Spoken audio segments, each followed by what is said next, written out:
Welcome back to Third Man In. I'm Zack Phillips, and in tonight's live stream, we're going to be breaking down game number 26 of the Toronto Maple Leafs regular season, defeating the New York Rangers here tonight on the second night of a back-to-back in New York, 7-3. With that, it does include an empty net goal, but that comes off of 2 goals from Mitch Marner, 2 goals from Austin Matthews. You get some contribution there from the big boys. Austin Matthews propels himself into first in the NHL with the most goals scored so far this season. So pretty cool stuff there. This comes off the night after John Tavares hits 1,000 career goals. You got the dads in attendance. Ty Domi, who did in fact play for the New York Rangers, returns to MSG, but gets to watch his son Max Domi put up a win against the Rangers there with Martin Jones in net nonetheless. So in tonight's show, we're going to be breaking down what went on for the Leafs here. The performance of Martin Jones, how well he played. The Leafs coming out, dominating this game for the most part, other than really the second period, but we'll kind of get into some of that.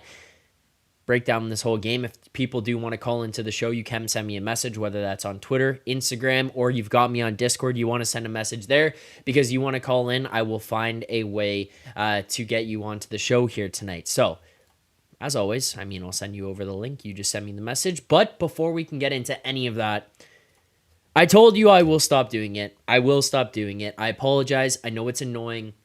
It's not going to be a consistent thing that we do the entire time or every single time I go live. But until we get there, until we bring this back up, I got to remind you guys, because we're not there yet. We're trying to hit 1,000 subscribers here on this channel. So if you haven't already, please hit that like button on the stream. It does help push the stream out to more people. It tells people we're live, that you guys that are watching right now like the content. You enjoy what's going on. You enjoyed it tonight. You enjoyed it in the past. You'll enjoy it going forward. So hit that like button as well as subscribe to the channel, please. We're trying to get back to 1,000. Trying to bring back more cool things for you guys. We had some channel memberships and things like that. I don't want to just launch those without a set plan so that you guys can get value out of those. But we'll continue to bring some of that stuff back.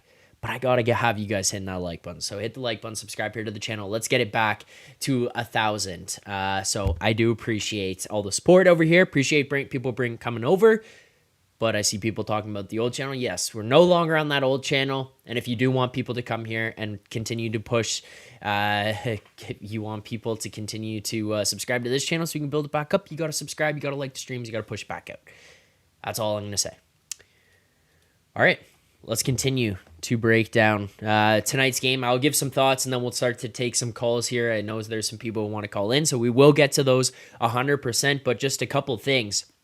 First and foremost, one thing I continue to harp on this Leafs team for is starting on time. Not starting on time is the biggest pain in the ass ever. It makes me absolutely lose my shit when this team shows up late, you're down in a hole early because you just didn't show up for game time. This Leafs team here tonight showed up from the jump. Now, obviously, you get an opportunity because the Rangers are about to take a penalty, so you get an extra man out on the ice, but you were playing pretty well until that point. The fourth line has some recognition. Get the fuck off the ice. Get the first line out here. Give them an opportunity with the extra man. And then it leads to Matthews drop pass back to Nylander. Nylander cuts up the ice. And somehow, someway, William Nylander finds himself cutting through not 1, not 2, not 3, but 4 New York Rangers.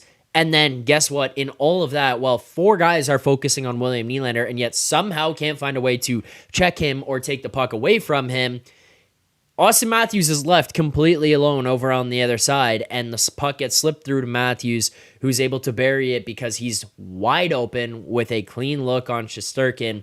3 minutes and 50 seconds into the game, you're up 1. And then it doesn't stop there. This is normally a spot with this Leafs team where you're like, hey, okay, you're up 1 now. Can you keep your foot on the gas? Well, they do. Offensive zone face-off over on the right side. Draw comes back. As soon as the draw is won and Connor Timmins has the puck, you see Leafs start to converge towards the net, start to create some traffic, get in front, get in some net front battles there, and Timmins fires the puck through. Absolutely tit. Just a great shot through. Shesterkin never sees it at any point. 2-0. Now, obviously, the Rangers make it 2-1 near the end of the period there, but this team came out to play in the first period. They had a really, really strong first period. We'll kind of get to some of the second period stuff because it does need to be addressed. I know people aren't going to be happy about it because they want to be all 100% positive. It is the reality that we do have to get into here tonight. It wasn't a perfect game, but that being said, you do find a way to regroup essentially in the third period and say, wow, whoops, shitty second period. Let's get it done in the third. And you do. Super chat here from Joe Hill. Shout out Joe Hill for the super chat. I do appreciate that. Joe saying, great win. They gutted it out, and I'm super happy with the dominance. Yeah, it was a good win here tonight. They definitely did gut it out. You see Matthew Nyes, like half an hour before the game, says all of a sudden, okay, yeah, he's not going to go. And then this Leafs team's put into a spot here where you got to make some adjustments. Noah Gregor hops up to the first line. Okay, how is this going to change some things? Who's going to play with who? How is this blender situation going to go down tonight here, especially with Keefe frequently getting kind of dominated on the road, especially in terms of coaching matchups. And look, I think it was kind of... I think it was kind of eliminated because the Leafs actually played so well, so you didn't really have to worry about what went on with Keefe. Noah Gregor played pretty well. Unfortunately, he didn't get a shot on goal. I was reacting to the injury news as quickly as I possibly could and running and grabbing some Noah Gregor anytime goal. Grab that at plus 850. You think that that's probably going to be a pretty good bet for a guy who's going to play 17 minutes with the first line. Unfortunately, isn't able to bury, but I think he played pretty well. Now, I will get ahead of it and say this as well to people. Noah Gregor is a good player. Or a pretty good player. Noah Gregor has been playing pretty well so far. Let's not get ahead of ourselves and suggest that Noah Gregor is a first or second line player. He's not. And then the other thing is, okay, if he goes up and he plays in the top six, what happens to those bottom lines? Like, he's a really good fourth line player and he makes the fourth line really good. Let's just pump the brakes and kind of leave it there. Like, let the fourth line be good. Let these guys kind of excel in some of these spots because some guys are just better in certain scenarios. That's really all it is. Noah Gregor seems to be a guy who's able to take advantage of being on that fourth line. And I don't know. Yeah, he gets an opportunity here tonight. Plays pretty well, but it's kind of the extent of it. Let's get to some calls. If other people want to call in here tonight, you guys are more than welcome to, as always, but you know how this works. You've got to send me a message, whether it's on Twitter, Discord, Instagram, however you want to do that. I will try to get you guys a link. But let's welcome our first caller here. Let's hit the animation. We're going to have to go right to ludicrous speed. Prepare ship for ludicrous speed. All right, first caller of the night, welcoming him back in here. We haven't seen him in a little while, but the man, the myth, the legend, Joe Hill. Joe, welcome to the stream. How's it going? Hey, Zach. It's going well, man. Thanks for having me. Well, thanks for being here. I do appreciate you taking the time to do this. So, what's going on? How you doing tonight? I'm doing good, man. I've been super busy at work and traveling for the last few weeks after American Thanksgiving and before that, and I've been getting back into the gym and getting back in shape, so I haven't been able to watch some streams, but really glad today was a rest day and it paid off. It was a great game, so it was really it's a good I don't want to say, well, it's a feel good game, right? Because you go against a top team like that, and I don't know what I was expecting on the other half of a back-to-back and the team being sick, but it's a really good win. So makes my night. I'll say that. Yeah, and before I continue here, also, by the way, I see Arnav saying, looks like Zach's doing well. Got to head out and rest, continue recovering from a recent surgery, continue to get some rest. Good luck in your recovery there, Arnav. Appreciate you supporting, appreciate you showing up to the stream here. Completely understand you having to leave early, so no worries there. Good luck in your recovery. Feel better. Feel better. Joe, I mean, I'm sure that you're feeling better here after watching this Leafs win here tonight. We've kind of gone through a period with this Leafs team where it's felt pretty strange because I think you and I are probably on the opposite end of how things have looked or felt or being responded to with this Leafs team. I still continue to watch. You and I have even exchanged some messages as well, kind of about what's been going on. It's like, you watch and look, or you look at the record of this team, and if you were to just look at the record, you'd think we'd be ecstatic, as Leafs fans. But you look at the way that they've played to get to some of these wins, and then you kind of see why the flip side of it is people are not necessarily thrilled, because the biggest one that I could relate it to is for those who maybe watch the NFL. Last year, the Minnesota Vikings were in close game after close game after close game. They set an NFL record for the most one possession or one score games won in the NFL last season. And people kept saying there was one side of the coin where everyone said, hey, they found a way to win. They won these close games. That's got to be great. And then the other side said, let's be careful because maybe they're getting lucky, or maybe the way that they're winning some of these games isn't really that consistent of a team that's going to have long-term success. And ultimately, the team goes into the playoffs and loses in the first round, and loses in kind of like a flame out fashion. It wasn't embarrassing in any means, but it was just like a, oh shit, this is maybe who they've been all year situation. I keep having that fear with this Leafs team, and I think more of it is built. Cowboys are the same. Yeah. Yeah, fair enough. I just keep having this feeling, and I think a lot of it is more pent up about how this team has performed in the past. And realistically, when you look at the roster, it's mostly the same roster. The guys at the top are the same players. The coach is the same behind the bench there. And so I keep looking at it and seeing you're not getting to some of these wins in the right way. And yeah, it's great to get 2 points. It's great to maybe push some of these games to overtime, whatever it may be, and get points out of them. And I can understand that. And at the end of the day, you can and should be happy about the fact that you're taking away points. But tonight's one of those nights where it was like, you played the right way. You won the right way. And you walked away here with 2 points. Nashville 2, because you right? played like a real natural regulation 2. And you walk away going, you know what? Like, this was a good game. And don't get mad at me here. I can't really say start to finish because the second period was a little bit sketchy, but like, no, they collapsed in the second. You're right. Yeah. But then it was like, hey, you didn't play shit in the second period. You just kind of let them seep into some of the cracks. And then in the third period, you're like, all right, fuck this. Like, we're just going to close this thing out. We're going to win this. Tighten up. So it was nice to see that happen. It was nice to see them respond, especially on the second night of a back-to-back, especially at MSG, especially with Shesterkin and net. So I don't know. This is a much better feeling. This is a much better conversation about this team here tonight. And I'm kind of just wondering where you're at, and maybe if you agree with my assessment, or if you disagree, why you disagree with where the team's been even coming into this point. Well, I think I live outside of Toronto, so I don't have the Toronto media narrative in my ear all the time. I think that might contribute to it a little bit, right? There is a natural negativity to the team sometimes, and some of it's rightfully earned, because of losses when they should have won, things of that nature. I'm never gonna. I understand what you're saying when it comes to negativity, because we see it in football a lot more than we do hockey, right? Right. The term pretender tends to creep into the conversation, where they're winning, but who are they playing? And you see it on the West Coast a lot too in hockey. They're winning, but who are they playing? Oh, they played San Jose 3 times in a month. They're playing the Ducks. They're playing last year, you can't sleep on them now, but the Coyotes. Who are they? In Seattle, these are softer teams that are still forming things and stuff like that. So of course they're going to have monster things. So I get it. And I've chirped more than a few guys on Twitter about stuff like that.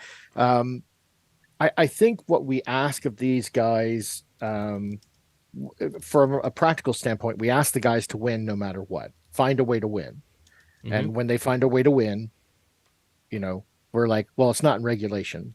So it's kind of a catch-22 sometimes for these guys. And even somebody who is in the locker room chirped back at Elliott, a couple of weeks ago. It's like any other player who has this record, they'd be like fawning all over him, but because he's on the Leafs, and he just kind of smiled and shrugged, right? So it's the same way. I don't think I've heard regulation wins being an issue on any team except the Leafs this year. So I kind of take it with a grain of salt, but look, they typically wake up in November. We didn't really have a November like that, but now it seems like they're waking up in December. That game against Nashville was definitive, I think.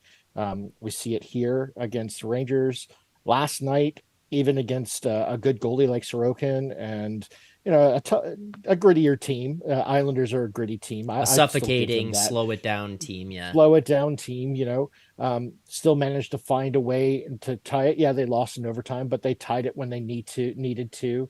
And even that game felt kind of like a win, even though we lost in overtime because of the thousand point. That was a weird one. But I don't know. You're starting to see a little bit more of a pattern of the top guys warming up. Austin is scoring more. Marner's scoring a little bit more. Nylander and Austin, I think, are working well together. Bertuzzi and Austin. So I don't know. I guess I'm feeling a little bit more positive in the last week or two than I did, the beginning of the season. Because you and I have had this conversation where talking about Keefe and all this other stuff. But when you're missing half your decor, the guys are sick. You're playing with a third string goalie. You're going up against the top team in the NHL. Oh fuck! That's all I can say. Is all I can think about is that. But instead, they started on time and they found a way to gut it out and win. Right. So Yeah. and yeah, I mean that is a season defining game. It might seem silly, but to beat the top team, not only beat them, but beat them 7-3 in their own barn when they're rested, and we're on a back to back. That should tell us something about what this team is capable of, and that's the standard you should hold them to. So I'm not besmirching your side either. I'm really not, but I think they really did show what they're made of here, and that's a good thing. So. Sorry. Right. Well, I would also say I would agree with you there in the assessment of that and like the way that they played here tonight and the fact that you kind of look at them and say like, hey, this is the standard they should be held to. And I think more what Leafs fans are asking than anything else is like, do this more consistently. And I think it's just kind of a matter of, yeah, we're sitting here happy about the wins, or happy about getting points and getting those wins. But like the only thing I'd push back on you on the regulation wins is more like, it's not necessarily just about regulation wins. It's kind of like how the game progressed to get to that point anyways. That's fair. Yeah, that's fair. And it's just like, You give those up are a lead, ones that, you end up in overtime, right, or a shootout or something like that. And but a lot right. of those have been from behind wins when they do get to OT and to shootout. So I will say that. But Right. again, you're not wrong in that. I Yeah, I, I I just think we're on think the like same my page. thing, what I'm looking for is like this, the way that they played against Nashville, the way that they played here tonight is like, I want to see this team 75-80% of the games in the season because let's be honest, you're not going to have an A plus or an A game for 82 games of the season. You just aren't. You're going to have back-to-backs. You're going to have long travel times. You're going to have extended road trips. It happens. And NHL teams find themselves in those spots. The point for me is just like, how do you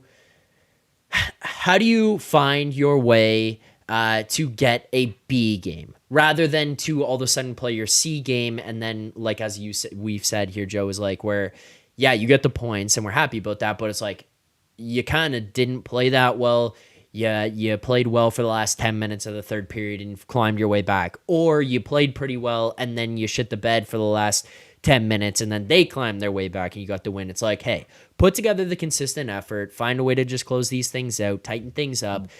The game against the Preds, this game here tonight, this is what I want to see the Leafs build themselves into. And on the show the other night, I had Jordan Sambrook on.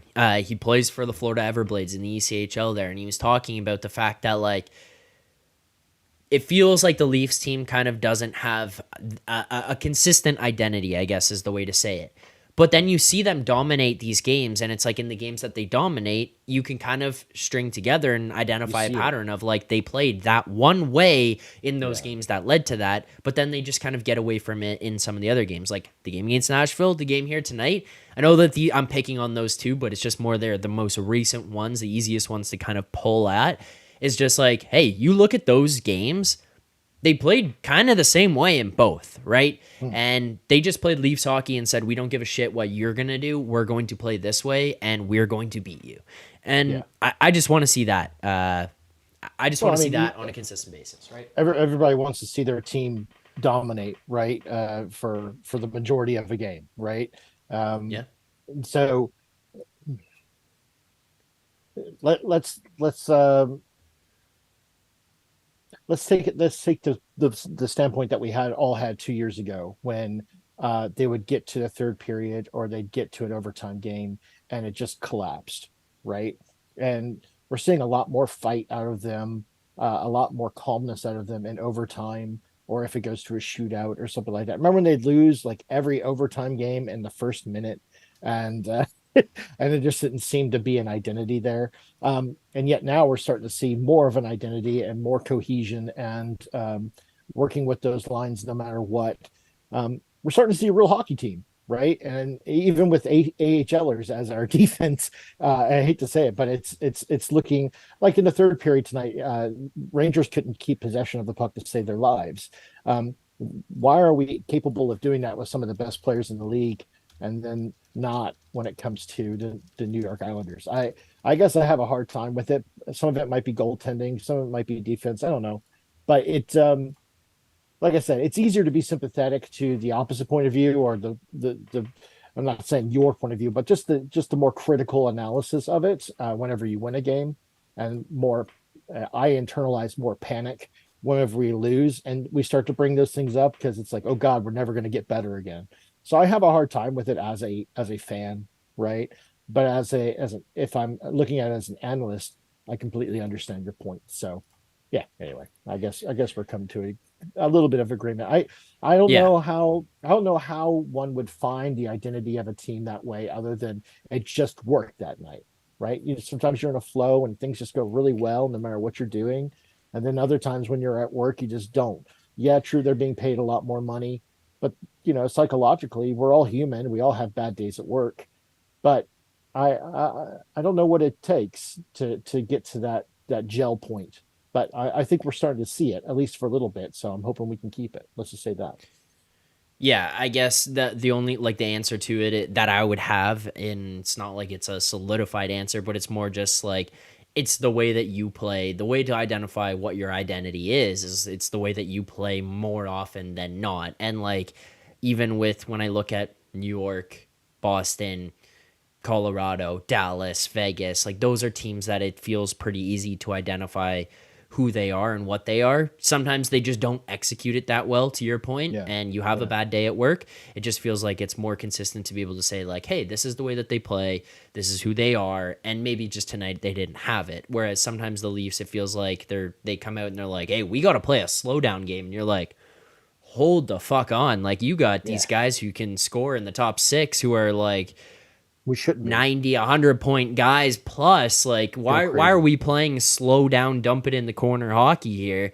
And then And you we got see other we see nights them let where it loose. Yeah, yeah, when you saw yeah, tonight, we saw them let it loose, and look what happens to the top guys. They went right, nuts. So right. I interrupted you. I'm sorry about that, bud. No, that's all good. That's kind of what I was gonna get to. It's just like there's other nights where they're like, hey, let's just go and score. Where it's like, I think that the perfect mix of it is let Matthews, Marner, Nylander, Tavares go nuts and go score goals, and then like Mhm. as a team, as a unit, you got to learn how to play that playoff style hockey like the other teams that I've kind of mentioned here, because those teams, Colorado, Dallas, New York, Tampa, Florida, like the way that they've played and the way we watched them play was really not run and gun at all, right? It's like that heavy on you, physical, tough brand where they can score with the best of them because they've got some elite talent, but they know how to play some strong defense. They know how to lock it down, and they know how to kind of just choke out another team, if that makes sense, right? Like Can we it's just can saying, we hey, really this is the way we're gonna play, and we're gonna take it to you the whole time. Yeah, can we? I think it's interesting because you're starting to see Tampa regress quite a bit this year. I think maybe in the same vein that the Leafs used to be. Maybe they're coming out of that style where they're giving up more. I think in clutch situations than they had previously. And so I think with Tampa because they didn't have that run against style. Some of it's just not working for them right now. Something's not. But obviously they have a good coach, they have good players, they have a great goalie. Yet they're having a hard time pulling out harder time. I'm not saying not they're not saying they're collapsing 100%, but they are having a harder Yeah. time pulling out clutch wins. Would that be an example you think of a team that you would it's a fair comparison considering how close they are in the rankings and stuff or a style of play? I think that there's a few things with Tampa and kind of where they're at. I would kind of agree that they have a somewhat similar style of play. The only thing that I would maybe disagree on, this is more like the history and not necessarily this year, but the reason that Tampa had that success is like, well, you have Victor Hedman, and as much as I love Morgan Riley, like, I mean, Hedman versus Riley. I mean, yeah, right. right, like he's not Victor Hedman, and having that guy back there is going to drastically change things. I loved Jack Campbell. I liked how Samsonov played last year, but Again, Vasilevsky, right? Like you look at some of those and you're like, okay. And then the only other thing is like, I know Leafs fans hate these guys, as they should. We are Leafs fans and we watch them in the playoffs every year and we watch the way things go down, and I completely get it. But from a purely analytical standpoint, let's I would honest, what I right? would just say is like, also look at the way Stamkos, Kucherov, and Point. Sorry, I could not put my finger on his name there.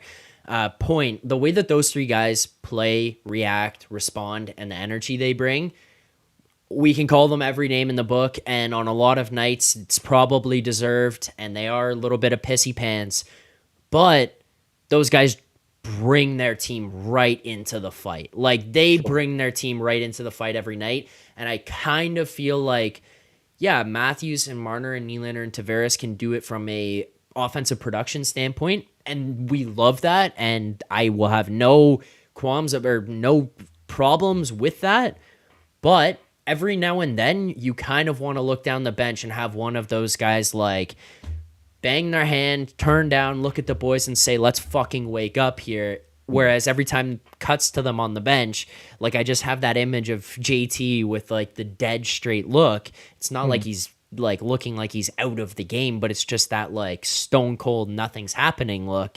And whereas you look at like Kucherov, Point, and Stamkos, and those guys have the ability to kind of just turn and snap on the team, which is one of those moments where the lower down guys go, oh shit, we're in this thing. Ovi's another example of that. Like you've seen Sid do it too. Like Sid Marchand, like and I'm those kind of guys. just waiting for that one moment with one of those guys to say, not just because of the way that they're playing on the ice, because you've seen it in games where all of a sudden, like the Dallas overtime goal where Matthews just said, fuck this, I'm ending this thing, I'm winning this game right now. And he drove down out wide, cuts across, like scores the goal, the massive power forward move. It's the can you want to see from more a emotion. legitimate emotional standpoint just bring people into it that way, where you're not like being pissy, or you're not like diminishing or demeaning, I guess the right word, your teammates, but it's that let's fucking wake up here, let's close this thing out, let's fight back, let's do whatever. Or some guy on your team gets hit and one of them runs in, and you don't have to fight, but grab the guy, right? Like those things, it's like once in a while, one of those. And it feels to me like once that moment happens, that's the breakthrough moment for this team where they go, oh shit, okay, these guys are different. I get that. And obviously you can't make guys not be who they are, right? If they're not outwardly emotional or they internalize a lot. Obviously Tavares and Matthews are much more lead from the front guys and by their actions rather than words or emotions, right? Something like that. So I get that. I totally want to see that too, because that is a way of firing you up, right? You see. Well, the only other thing too, I would say, Joe, you see the poke check tonight from the Canes goalie against the shootout with Kachuk, right? And the whole bench stands up, right? And he gets emotional, and that fires everyone up. So, Nylander breaking his stick a little bit more this year. I'm liking to see that because it looks like he cares, right? It's enough to it's firing himself up. And as a result, the other guys follow behind because he's a leader. He needs to be a leader, and he's going to be making leader money. That's the type of action you get. So, yeah, I agree with that. You and I have played. We both get it. So I want to see more of that, too. I don't know. Short of signing someone like Ryan O'Reilly, right, again, but goddamn, am I sick of just veteran players for rentals. How do you get that? Is that just maturity? Is that just getting tired of losing? Is it something where they just pull themselves together and just like tonight and they just win no matter what? I don't know. There's kind of like a concoction there. I think that I really do think that's on the coach to start being like, hey, fire these guys up. They're looking at you or something like that, right? Maybe putting some responsibility there. I don't know. Yeah, I don't know the honest answer. Because it's like, okay, as you said, maybe they don't have that in them. Maybe they're not. Look, we're not going to get into this here tonight. I don't think it's worthy of having this, but it's just like, okay, if that's the case and these guys don't have it in them, and then maybe you can't find it elsewhere, or someone else in your team isn't going to be able to kind of make that impact, do you have the right concoction of people? So Yeah. I do not want to Or have maybe this they do, maybe conversation they here don't. tonight, but I like, get, you I know get what I it. mean, right? I know what you mean, and but again, I don't think it's completely hopeless for them, just The because they guy don't that I have a want guy. it to be You is know, Matthews. The guy that yeah, I yeah. think it needs to be is Matthews, because John Tavares has been in this league too long that it's legitimately never been him. Matthews Mm. shows some fire here and there where he like has the celebrations and does the thing in Chicago, and he can get a little bit fiery. The point after I his kind second of goal tonight. Yeah, I right. get I that. kind of Yeah. just want it to one time be him where he's like, wake the fuck up, like let's play some hockey. Let's win this game here tonight. That's kind of all I'm looking for. But Joe, any other thoughts in terms of tonight? I do have two more people who are trying to call in. Tonight's the most Roger. anticipated call-in show here so far of the season. So there's a lot of people messaging me at this point right now. But anything else from you for tonight's game before I let you go? Yeah, I'm guy I've been noticing in a good way is Jake McCabe a lot the last few games. What a hit. Seems like he's just earning the trade, right? He's Yeah. really putting himself up there. He's Yeah. putting those hits up. What a hit tonight. Clean. What a hit. The Yeah. last game in Nashville, what a hit, right? Just Yeah. noticing him in a good way. I'm really liking it. And that's again the thing that we're kind of talking about, showing emotion, putting up a fight afterwards. That fires me up. Really loving seeing what he's doing. So I'll say that. Yeah, I would agree 100%. I think he's playing better here. He kind of struggled a little bit to start the season, got hurt, came back, struggled, and it was like, oh shit, we could be in for one here. But over the last little while, it feels like he started to pick it up. He's kind of finding a rhythm. He's finding his groove. He's getting some confidence. And we're seeing some big hits, which is like, I mean, I'll Ooh. be honest. We've seen some big hits out of this team where some guys. I feels like I haven't seen a hit like that in quite some time out of Me a too. Leafs player, let alone or Leafs defenseman, let alone player. So it was nice to see.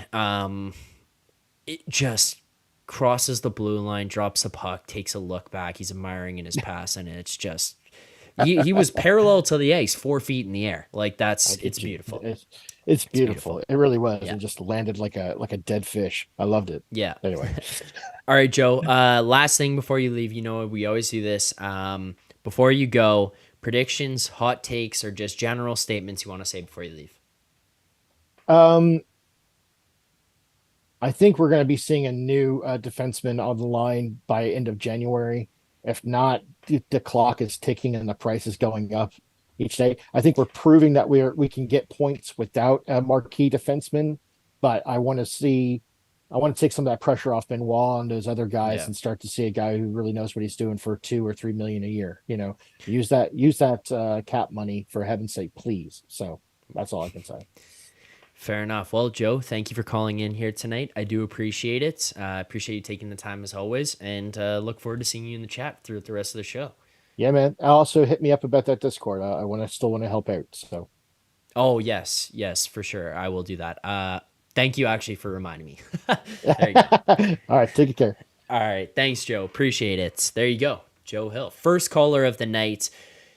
I told you we got callers lined up here, but before we get to the next caller, I want to remind everybody that if you haven't already, please hit that like button here. About half the people watching this stream right now have not liked this stream. There's no need for that. You're watching, you got YouTube open. It takes 2 seconds. You hit the like button. It does help support the show. You're in the chat, you're commenting, whatever it is as well. I keep looking at the numbers. I looked at the stream the other night. I told people, please subscribe to the show. Subscribe to the show. About over 50% of the people who are watching these streams, watching the videos that I put out, are not subscribed to this channel. I just don't get it. If you're watching, you like the content, please hit that subscribe button. Help support the show. I do appreciate that. We're 15 likes away there as well from, you guys know, every 50 likes, 50, 100, 150, smelling salts. That's how it works. That's how it always works. Someone who would know how that works and has worked in the past. The next guest that we're going to bring on here. If the animation will play. Go right to There you go. ludicrous speed. Prepare ship for ludicrous speed. All right. You guys may have known him from Discord as Pasquale in the old Discord that we had. But you've probably seen him in the chat as well as Alex A. Alex, welcome to the stream. This is the first time on the new channel here. Yeah, it is. Yeah, it's been a minute since I've spoken to you, man. It's good to be. I know. It's been too long. It's good to have you here. Yeah, I know. We haven't got to talk Leafs in a while. Happy to have you here. Happy to get your thoughts on tonight's game, thoughts on where the season's at so far and what everything's going on. But because I haven't talked to you in a while, it feels like now's a good opportunity to kind of catch up. It feels like positive vibes. People feel good about this win tonight. The fact that the Leafs found a way on the back-to-back in New York against one of the best teams in the NHL right now to kind of gut out this win here tonight seems like a perfect time to dig into what's been going on with this season. So where are you at with the Maple Leafs? What are your thoughts on this team so far this season? All right, I like this question. So we're starting from the beginning here. So yeah, honestly, I think we've been through some adversity, or I don't even know if I said the word properly, but all the injuries and stuff like that, especially Joe Wall going down. I think that's huge. I really think that's huge. Me and my dad were saying like how impressed we are with him, and I honestly think he's our guy. I just hope he can stay healthy because his history right throughout the juniors. A lot of lower and body NHL injuries as well. Yeah. So, I mean, it's something that maybe can develop and get better with, like, get stronger and whatnot and, be less injury prone. But still, he's been solid. And honestly, I think if we're going to go far in the playoffs, we, need to get the defensive core better, make some trades. I think I can explain some stuff more after. But in regards to, I think the goalies situation's good with the Joe Wall. And I just think with the better defensive core, I think we'll be set. I think our team's not bad at all. I just think take Reeves out of the starting lineup, in my opinion. You can't be playing Reeves, maybe certain games, but I mean most of the time you can't have Reeves. But with McMahon or who's the other guy in the juniors? Oh, or not in juniors, in AHL. I'm trying to think. Steves, Holmberg.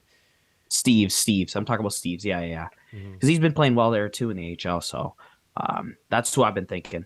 So like those kind of guys are still, I think, good enough fourth liners. They get some chemistry going, And Gregor on the fourth line, been loving him, man, the whole season. I think he's been fantastic. He's done what he needs to do, man.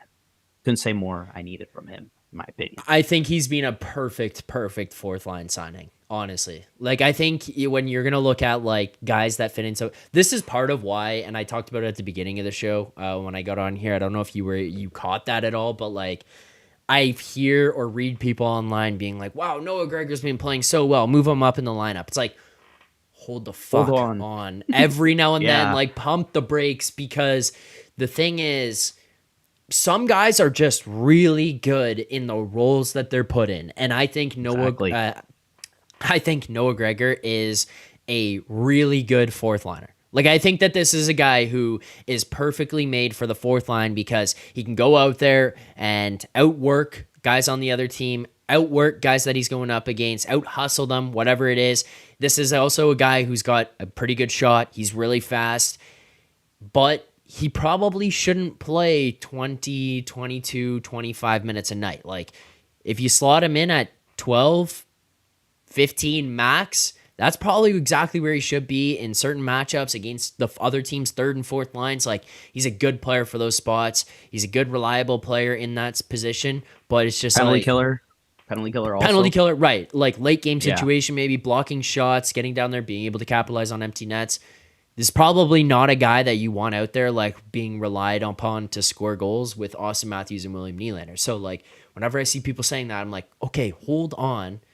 He's a perfect fourth liner. Let's not stretch it, because, I mean, Alex, the other thing here is that you take him and you go play on the first line, and then guess what happens with people in Toronto? They're going to go, wow, this guy's not playing well. What happened to He's Noah not good Gregor? And enough. now the Yeah. team's in shambles Yeah. again, and we're trying to figure out what the hell happened. So that's my own thought. But 100%, I think you're right there. I think you're right on. Yeah. I've been honestly happy with him. In what, with contrast with what you're saying, I agree, fourth liner, but I think he has the capability of being a decent, like a pretty good third liner too. I think, in my opinion, he's like, how do I explain this nice? Like a worse yarn croak. Like he can play in those situations. He's not a top line guy, but you know what I'm saying? In regards to Yeah. like penalty killer, he seems reliable so far, like for what he's been assessed to. And Yep. yeah, like he's got a shot on him too. Like, decent shot for a fourth liner. He can't lie. So I think he's Yeah. solid. Yeah, and I mean, we're talking about like the you said it, the adversity that they faced so far to start this season. Like Samsonov, let's be real, he stunk to start the season, and then you're kind of Exactly. relying on this kid who's technically a rookie but not really a rookie to come in and fill in this spot and be able to step up and help the team out through the struggles. Samsonov never really gets it on the rails. Joseph Woll has a couple bad games in there, and now you're looking at two goalies, one young guy who's struggling, one older guy who's struggling. Then all of a sudden Wall gets it together. He's playing incredible. Now while he's playing incredible, down goes Liljegren, down goes Giordano. McCabe was out for a little bit, so you're now missing Timmins, some too. defensemen. Timmins was out. So you've got Legason, Benoit, Lajoie having to fit into these games and play in these minutes. Reeves wasn't playing well. So now you're going 11-7. Like your lines are shambles. I don't want to dig too much into it because he had 2 goals here tonight. He played a decent game tonight. Still, if you watch the in-between stuff, wasn't a great game. But Marner hasn't been really good this year. He's got some points, Hasn't been. but I he agree. really has not played that well this season.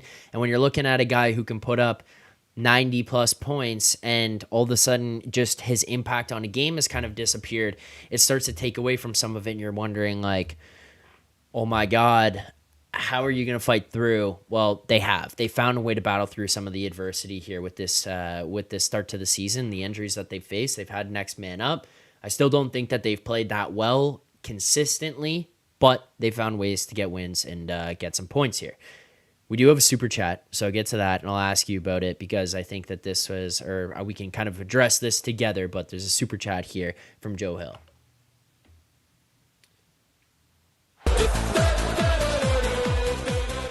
My animations, man. I don't know what's going on. This every time. All right, Joe says, do you think that Reeves is being played because he was Tree's guy?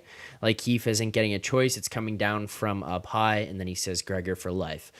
What are your thoughts on Reeves being put into this lineup? Do you think it's just because Tree Living signed him? Tree Living went out and got him and thought he was going to be an important part of this team. Do you like? Where are you kind of at on Ryan Reeves? His usage in this lineup, being in, being out. What are your thoughts on Reeves so far? Honestly, to start the season, I knew he wasn't like a good player. Like I just was expecting him to just be a solid fourth liner with, being a physical presence. You know how he is. So I was a little excited to see him in a Leafs jersey. You know what I mean? Like the guy's a big dude. He doesn't give a shit on the ice about anything. Anyways, so he's disappointed me. And I just think now when I've watched the team throughout the season more, it's not that I think this is like as high as it could be, but I think our grit is more this season so far than I've seen previously. I think we have a little bit more grit this season, in my opinion, from like guys like McCabe. You have like even Yarncroak today. What was that? And that was in the first period, I think, because I actually missed the whole second period. I had a dentist appointment. Weirdly enough, between the periods. It was a late dentist appointment. Holy shit. So I went out, it was like 8:10. So I'm like, shit, I'm going to miss the second period. I'm like, so I just rushed. I got that shit done. I'm like, I'm going. So anyway, so I get back home and I'm like, all right. So I missed like maybe first like 4 minutes of the third and watched the rest, whatever. And I just heard the second period, it was a little sloppy a little bit, but we were better in the third and the first. So that first period, that was fantastic. But yeah, like I think the whole thing about the grit, I think the grit, like it's more. I'm not saying it's perfect, but we got guys like Domi, he's got some passion when shit's, hitting the fan. Domi's there. Like the thing is, I think Reeves like fighting, like there's been people on the team that have fought just as much as him. He hasn't fought that much. Okay. This year, I'm saying. No. This year. I know. Here's what I think about the Reeves signing. I think that Tree Living signed him for a different reason than people realize, and I don't think people are overly happy about it. And I get it. I think it was necessary. I think that he made a mistake in terms of how much he paid him, but I think signing a guy like Ryan Reeves was necessary, and this is why. I don't think Ryan Reeves was signed to fight. I don't think Ryan Reeves was signed to be an enforcer or to bully guys or to respond to hits or whatever. He's like 35 years old. He's always been a slower player. But there's one thing that he has, Alex, that I feel like the Leafs have been missing over the last little while. Do you know what it is that I'm kind of referring to here? Can I say it? Can I make a guess? Go for it, yeah. Is it like the swagger? Is that like what you're talking about? Like, It's is that the term character. I've heard? The character Yeah. swagger. That's what I mean. Yeah. Yeah. Exactly. Like it's what he brings to the room. It's what he brings to the team dynamic where it's like I don't think that this guy was expected to. I think Tree Living just messed up in terms of the money that he gave him. Like, even if he signed a 3-year deal at league min or whatever, I think people would be like, yeah, perfect. But I think that what he brings into the dressing room, there you go. Joe even saying there as well. Another way to put it, charisma. It's the way he interacts with the team. It's how he forces everyone to be a team, to go to team dinners, to do team parties. You heard him talking about it in the summer. There's going to be no cliques. He's going to take over the locker room music and stuff. And I know that people on here scoff about that and say, oh, you're paying a guy to do the locker room music. Like, if you have not been in a locker room, and I'm not trying to diminish people's opinions of things, but it's when they're going to speak to stuff like that, I feel like I have an opportunity to step in. If you haven't been in a locker room in a competitive environment, you don't ever understand how important a guy like that is to a room. Because it's not about, oh, this guy plays music. It's about how he interacts with his teammates. It's about how he brings guys together and make sure you're sitting at team dinners together. When you fly into New York, you're not having 5 guys go to one place, 5 guys go to another place or whatever. You're bringing the entire team out somewhere. And over this course of the season, that starts to build and that starts to actually matter, where it just like builds up like, yeah, we are a team now. And I think that that's important. I think that's why he was signed. I get the problem with the play on the ice. Fuck, I wish it was going better for him, because I'd be pretty happy with him being a guy who could fit into the lineup, be on the ice and not be criticized every single night. The analytics will never look good. He's not really going to match up to the eye test, but the only thing that just pissed me off, which is why I got so happy when he scored the goal against the Blackhawks, was like, for one moment, it was a guy like Jonas Siegel could just shut up and just like give it a breather, because I don't think he was brought here to, he's not brought here to make an impact on the ice. He was brought here to make an impact off the ice. And I think it's something that this Leafs team has been missing over the last little while. Yeah, I can agree on that. It's just, yeah, definitely his cap. It's just, it's tough. Yeah, it for was a us 'cause of mistake. the situation we're 100%. in. Yeah. That I get what you mean. Like, I totally get it, because I saw something it was like a YouTube video. Someone was explaining the Reeves signing. Like, it was like, I think at the beginning of the season. Like, it wasn't even that many games in, before 10 games in the season. Someone was just making a comparison about other players in the past that have been kind of like that, previous generations, that these guys weren't even that good, but they were some of these like older players and stuff, not my generation, but like older guys that weren't like the most skilled guys, but they had like heart, and they just even were like very the guys in the locker room and that kind of thing, right? They were just like a passionate person and got the boys going. So they were just comparing and explaining it, but just for the price, as we can agree, the contract's just it's variable basically. I've seen it before. You can bury the whole contract almost, except I think $200K if I'm right. But the thing is, then you worry about him getting claimed. But like at that cap hit, who's going to claim him? Like Arizona? Like, but I like don't know. the thing like, is that I think that I don't know. At the end of the season, the one thing too would be like, hey, the end of the season, you win the Stanley Cup, and they talk about how close this team was as a unit or something. You hear that? every single dollar that this guy gets paid will be worth it to Leafs fans. You know what I mean? Like, he sticks with this team and they look at it and they go, yeah, you know what? Like, we really came together as a team this year. The bonding, whatever it is, you're going to go, you know what? Maybe the $1 million was worth it. Because the off-ice stuff, I think, is important. And I think Tree kind of was like, I think that's important. So I get it. People have every right to be mad about what he did in what he does on the ice. Makes sense. But I think for me, what I'm looking at is like, he's kind of brought here to be off ice. And Biz did the same thing. Like Paul Bissonnette, he did the same thing. That's what I was going to relate it to. I couldn't think of how to say his name, but yes, Biz. Yeah. How he was. That was a perfect like relation of player. That's what I saw a video. He was a part of it too.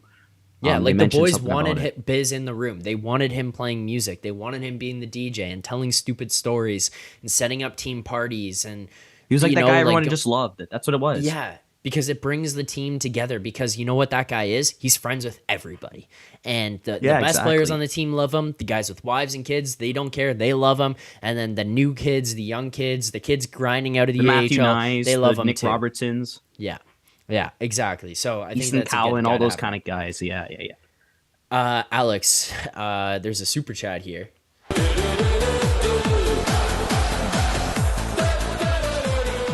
Super chat from Joe Hill. Joe asking, is Alex's uncle his dentist? Dude has like an 8 p.m. dentist appointment. We got to get to the bottom of that. What the hell is up with your 8 p.m. second period dentist appointment?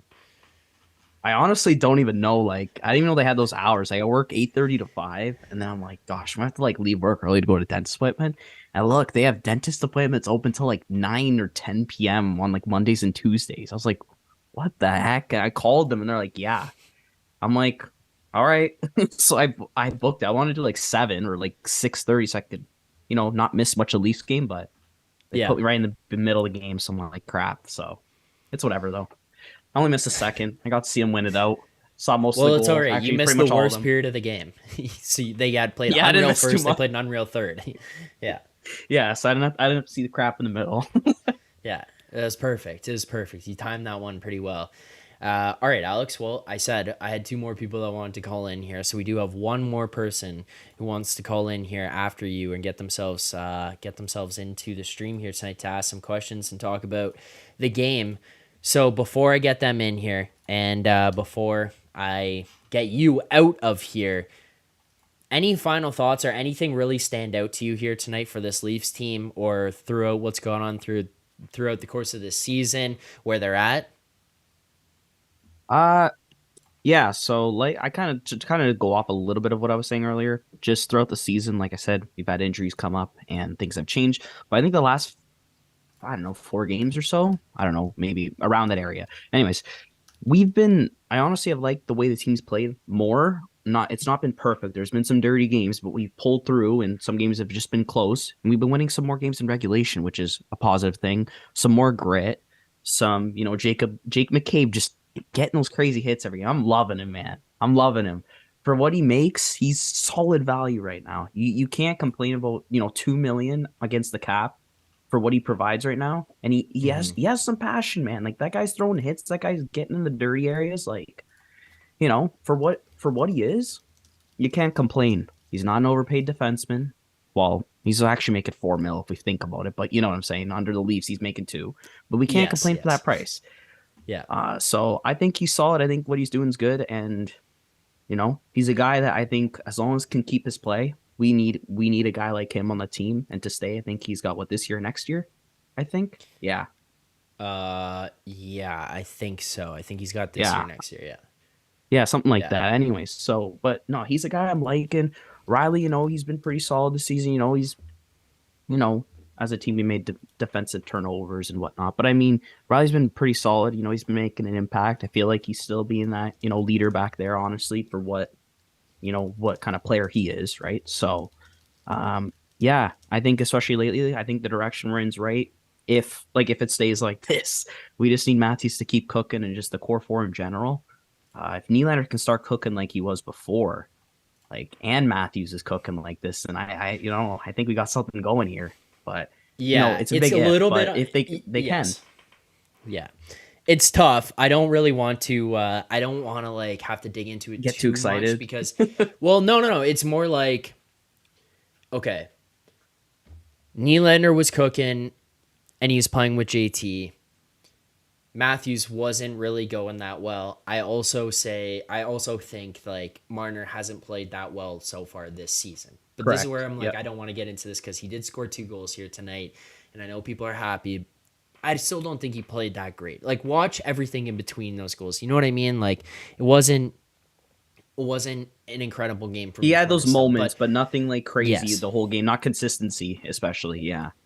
Yeah, he's the piece for me right now that I'm like, that guy is the one who needs to get cooking because Nylander is still playing well with Matthews there. You're seeing Matthews start to buzz. 11 shots on goal last night.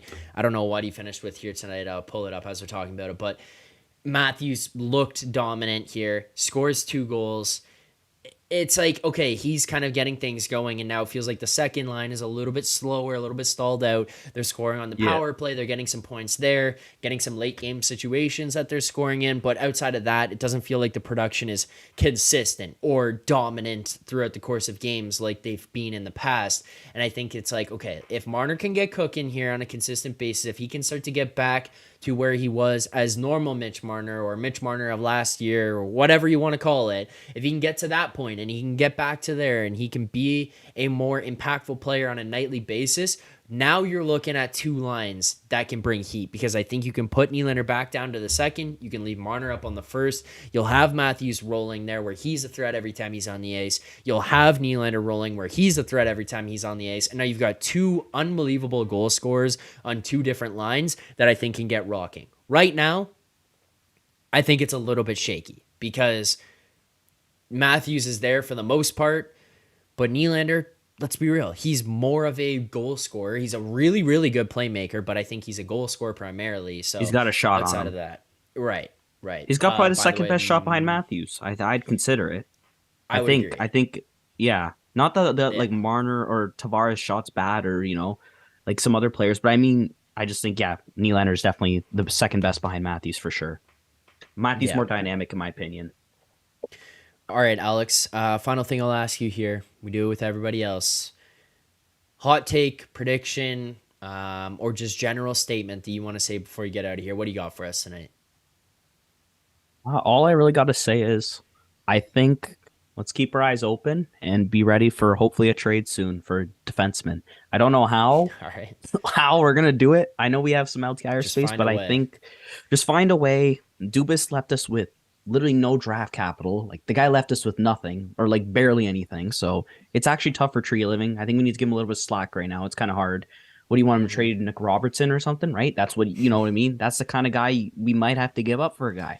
I'm just throwing it Yeah. out there. Anyways, we don't have much draft capital, so it's difficult. You got to see a team that wants him. You got to see a team what value they have for this defenseman, like Hannafin or Pesci or these other guys. I'm just listing off some random guys that I know we've heard about rumors and stuff. But anyways, I think that's like what we need to see that we can try and get someone like that. And I think that it's possible. Just got to see how Tree Living can do it. So let's give him a little bit of time. Hopefully, I have faith he'll make that trade. I have faith he will. If he doesn't, then it's just going to look bad on him as a GM the first season. That's my opinion. If he doesn't make a solid trade, I think that's going to help this team. I think it's going to look bad on him as a GM for the first season. It's like, you really didn't try and help the team. Like, you know what I mean? You just want to let him ride it out. And I think he will. I think he will make a trade. But yeah, Exactly. all right. There you go, Alex. I appreciate it. I appreciate you calling in. Appreciate you taking the time. Glad to get to hear from you again here. So thank you very much for doing this, and look forward to getting to hear from you soon. I mean, Leafs game Thursday, so if people want to call in then, you're more than welcome to. All right. Thanks, Zach. You have a good night. Appreciate it. All right. Thanks, Alex. Thank you. You too. All right. There you go. That was the second caller of the night. And as I said, we have 3. And Third one's You know a charm, buddy. Third one's a charm. I'll play the animation first and foremost here. We're gonna have to go right to ludicrous speed. Prepare ship for ludicrous speed. All right, he sent me the message. You heard his voice there. Third one's the charm, but for the first time ever on this channel, for the live colors, we've got the third man in. on the line here. The third man calling into the show here tonight. Dylan, how's it going? Man, not even bad. I got a couple of whiskey shots in me. Loved the Leafs game. Been Yep. listening to the whole entire podcast live stream episode there, and nobody seemed to mention Benoit. Well, talk Benoit. to me about him. I like where his game's at. I talked about it last stream a little bit myself, and I was saying like, hey, you know what? I like what these guys have brought, filling in these roles. But Dylan, floor is yours. Talk to me about Benoit. What are you thinking right now? Man, all right. So you're up. I don't know, 6-3, 7-3, whatever. 3 minutes left in the game. The dude lays his body on the line. Yeah. Lays his body on the line. That just gives me like memories of Tyler Bertuzzi there when he was in Detroit, and he laid his body on the line 2 times, and Rob Tavares there, and then Tavares roofed it over his head and finally got the empty netter. But but that guy, man, he's got grit. He takes care of the front of the net. Honestly, I think he might have a job. I'm not one for analytics. I just do the eye test, but that guy might actually have a job with the Leafs. That grit. And then same with McCabe there, laying the smackdown on his candy ass. Oh, I loved it today, man. I loved it. But I loved it too. Man, Benoit, though, what do you think of him? No, I like him, and I think what you're saying, I do like the analytics, but what I would say is they have to also coincide with what you see. You can't just take one or just take the other. To me, there's things that you can use from one to support the other, and you just have to find a way to combine them to kind of get a full picture of what's going on. I think Benoit actually does pretty well in the analytics. I haven't looked at it too much over the last little while, but I'm seeing some comments in the chat here there as well. Meg saying Benoit is sneaky good bottom pairing. Agreed. 6 1/3. Benoit makes some good plays. Agreed. Benoit is doing as well as Luke Shen. I have a hard time disagreeing. I don't want to just go over the top on terms of what my thoughts are on him and say this is a guy who's 100% going to be in, but it's more just look at the way he plays. Like what you're saying, he's got some grit. I talked about it in the last stream. You know who some of the first guys are to jump in when there's a scrum in front of the net?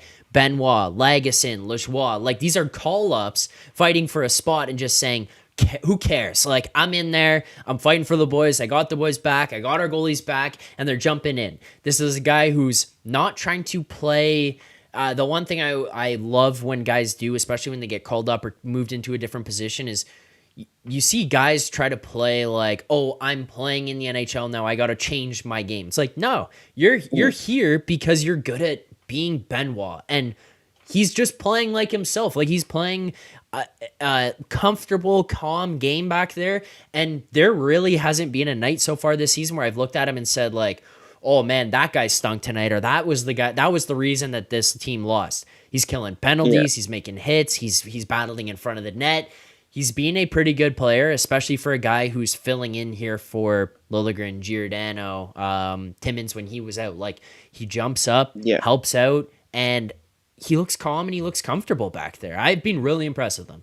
So that's a great bring up right there. You come in here, you've got a couple whiskey shots in you, and yet, as the chat says, Alex A said, Dylan speaking facts, wild buzz. You came in here and you brought the heat right away. I respect that. Well, hey, another thing that I've got to mention is he was partnered with Klingberg on, what was it, Anaheim there.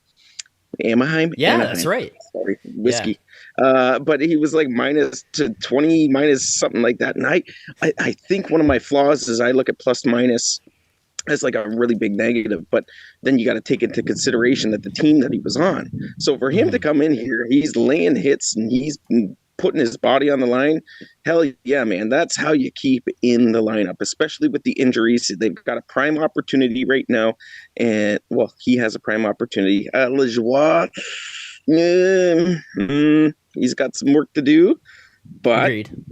That guy Benoit and Lagesson, pretty cool to finally have a Leafs team with grit that will defend their players. Now you have Ryan Reeves where he's like -11, this and that. And I listened to what you said earlier.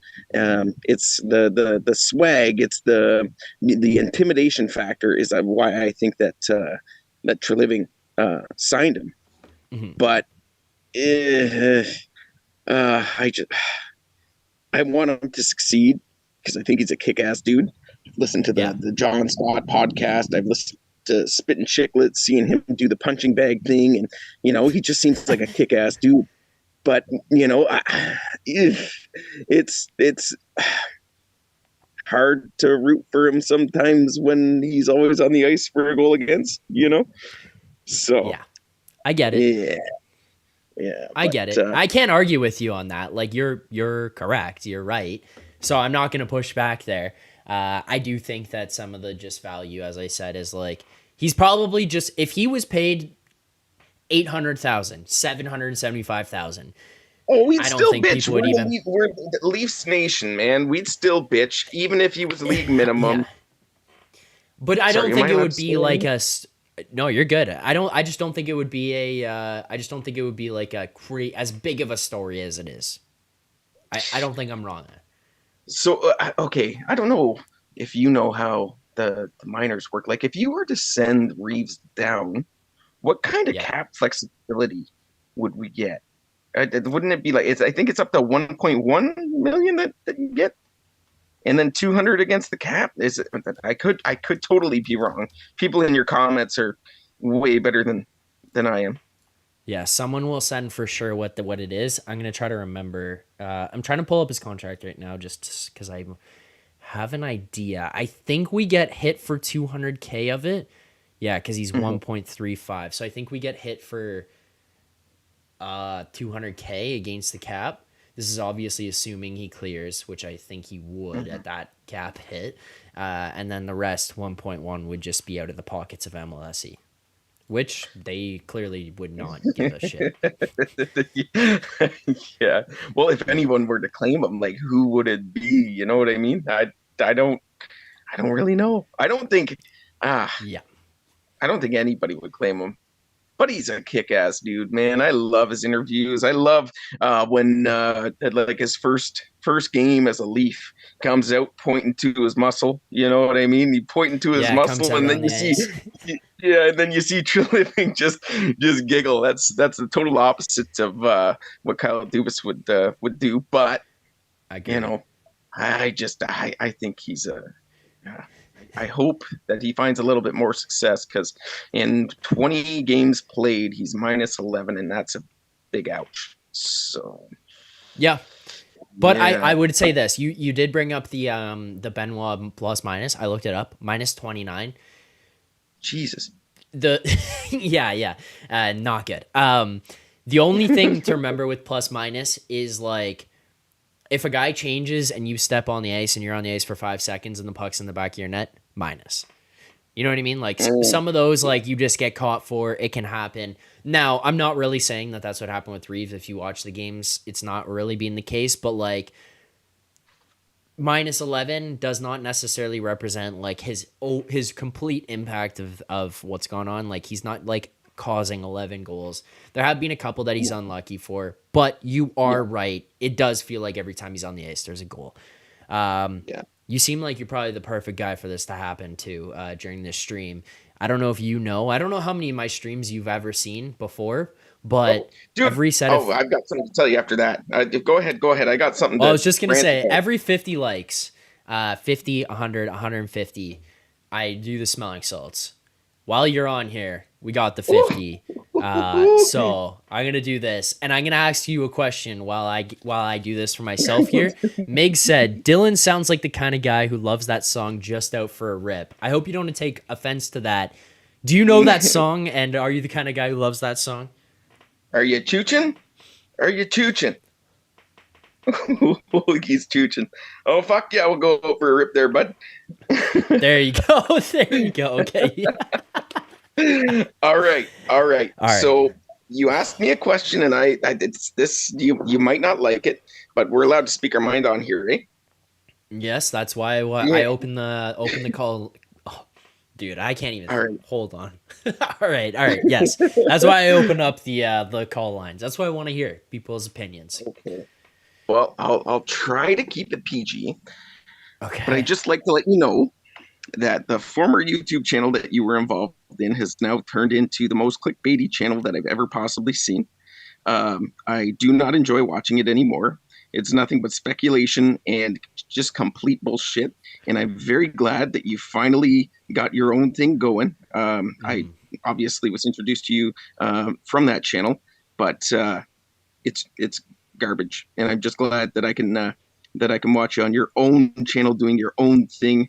And I'm very, very happy that you're almost at 1K subscribers. That'll come within the next month or two, because you've got a natural gift of gab, and just very, very, very happy that you got your own thing going, man. Well, I I do looked really through, appreciate that. I had to go and look through the comments to find your name, and then you randomly popped up on my feed. So I was like, where did that guy go? Where did he go? Where did he go? There's this dude with the unibrow always talking. Like, where did the other guy go? I mean, you got some caterpillars yourself, but I mean, is attached. But so I finally found your found your YouTube channel, and just happy to be able to be on here. And sorry that I'm a couple shots deep. That's all good. But yeah, man. Okay, now one more thing. I'm just looking at the stats here. Yeah. So Nick Robertson has always been a topic of trade. I think that you have said in the past that you would trade him while his value is high. His value is not high at all right now. At all. The amount of injuries that he's had. I'd say give him a season or two. To right now he's at 3 goals, 4 assists in 15 games. If it were me, I think we'd get the most value possible. Don't you wait a year or two, or? Yeah. So here is where I'm at with Nick Robertson right now. When you are right, I did say that.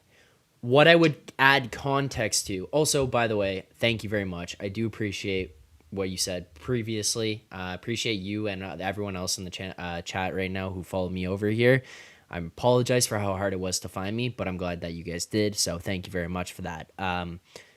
But what I will say is, stick to your own shit. Like you know what you're doing. Quit going with others. Like, do your own thing. Okay, go ahead. Thank you. Sorry. No, I'll get. What I would say with Nick Robertson is, when I was pushing to trade him, was he had just come off of the one injury, and he was playing well in the minors.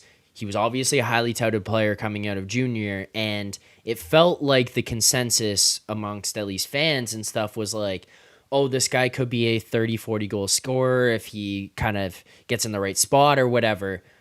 My thought was, at that time, Nick Robertson probably can be that kind of player, can be that offensive, can be that impact player. But my pushback was like, is he going? This is 2 years ago, and I think before last year, because you're kind of recalling bringing that up, is like, can he be that player who jumps into the Leafs lineup right now and helps this team? At that point in time, my answer was no. So that's why I was looking at this guy being like, he's just come off this injury and his value's high. He's playing well in the minors. He looks like he could be a prominent goal scorer. This is where you capitalize, because people look at and say, hey, we need a defenseman. You need to make a trade for a defenseman. Like, Dylan, how do you acquire guys like that? Like, you don't just like snap your fingers and they appear out of thin air. Like, you got to move players, you got to move picks, and at some point you run out of picks to trade because you traded them all. So sometimes you got to move a prospect. And I was looking, going, this could be a guy to use that value, use what he's got, and make the trade. Now, what I would say with him is, like, he got that injury. That obviously immediately plummets value, because you're going 2 major injuries. I think it was broken leg and then comes back, and then broken collarbone or broken shoulder, whatever it was. And you're like, these are 2 big injuries. He's never really jumped into the NHL and taken it. This is where I would say where Nick Robertson is at right now. And this is, I do agree with you. His value is not as high as what it was. So you're kind of selling on the lower end. But what you can get out of Robertson being in your lineup right now, I think is kind of hard to find elsewhere. And what I mean by that is like, he's a really good, just like third line player right now. He's not exceptional, but he's a guy who can play on your second power play. He can contribute to that. He can create some chaos, and he fits in really well with Domi and Yarncroke. So it's like you kind of got a good third line going right now. If you trade him, what are you trading him for? Is it going to drastically improve your team? Are you going to get a top 2 defenseman or a top 3 defenseman? Probably not anymore at this point. To what you're saying, like his value's lower. So for me right now, I'm like, you know what? Let's use him for what we've got him for. He's a good third line player. Like there's no point of just selling off on the guy for the sake of selling off on him. He's an RFA at the end of this year? Yes, I believe so. I think that sounds right. Okay. Now, I'm gonna check. Okay. Yeah, RFA at the end of this year, so you're going to get him for cheap for the next couple of years, and maybe that can blossom into something. I hope so. I really like him as a player. He's quite the dude with the media. Eh? Like when he talks, he throws some good jokes here and there. Yeah, I really hope that they can extend him for a couple of years, improve his value. Well, it's probably going to be cheap too, right? Yeah, and then you got to think like, well, Nylander, we haven't even re-signed.